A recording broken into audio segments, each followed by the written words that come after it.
Because he goes on to say, within marriage, for the wife, she's to submit to her husband. How? As unto the Lord, as unto Christ. In other words, for his sake, not for your own, not even for your spouse's sake, but for Jesus' sake. This is why you do that.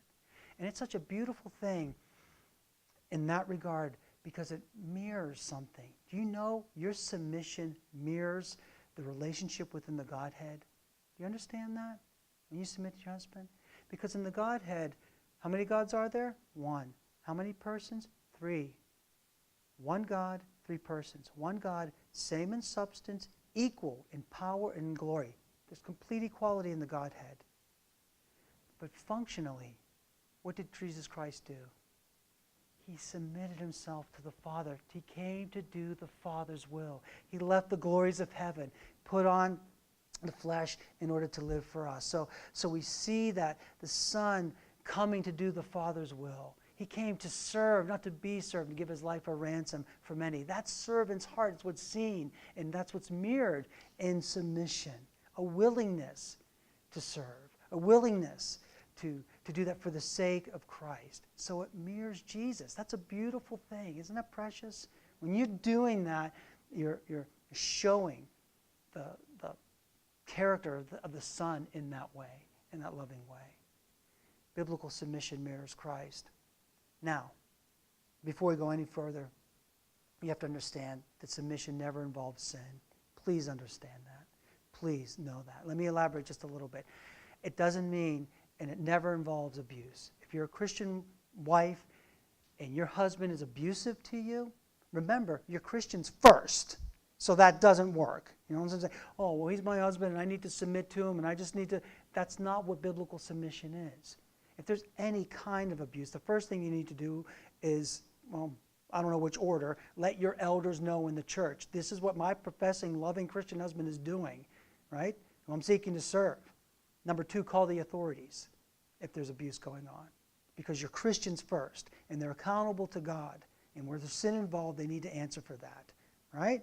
So that's not biblical submission. You know, people, well, my husband's this, and I'm trying to be a submissive wife. Not when sin is involved like that.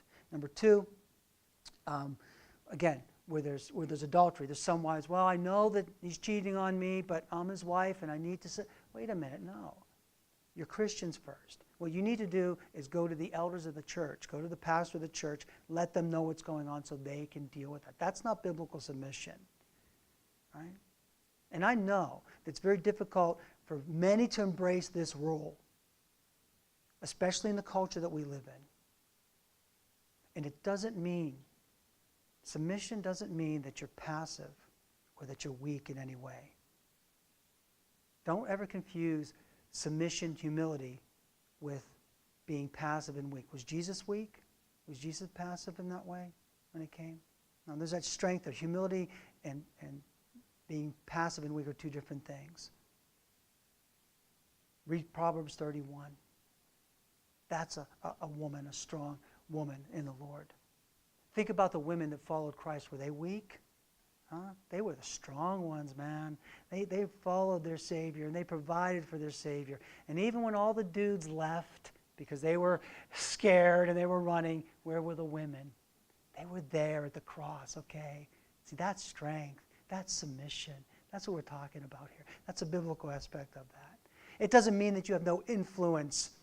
No, not at all. Your opinion, your wisdom is valued. Guys, if we think about it, I don't know, 95, 98% of the time, when we talk to our wives and they give us what they have, yeah, that's the wisdom there. So submission doesn't mean that you have no opinion, that you're quiet. No, you have strong biblical opinions, wisdom that you bring into it, and valued for sure. And it doesn't mean that you don't have any authority, because we have a shared authority, and especially within the home, there's authority there. What it does mean is this. It means that for Jesus' sake, to lovingly, and here it is, respect the authority, the position that God has afforded the husbands in the home. It means that you show deference, respect, grace, encouragement, support, that you inspire, and that you serve your husband as unto the Lord.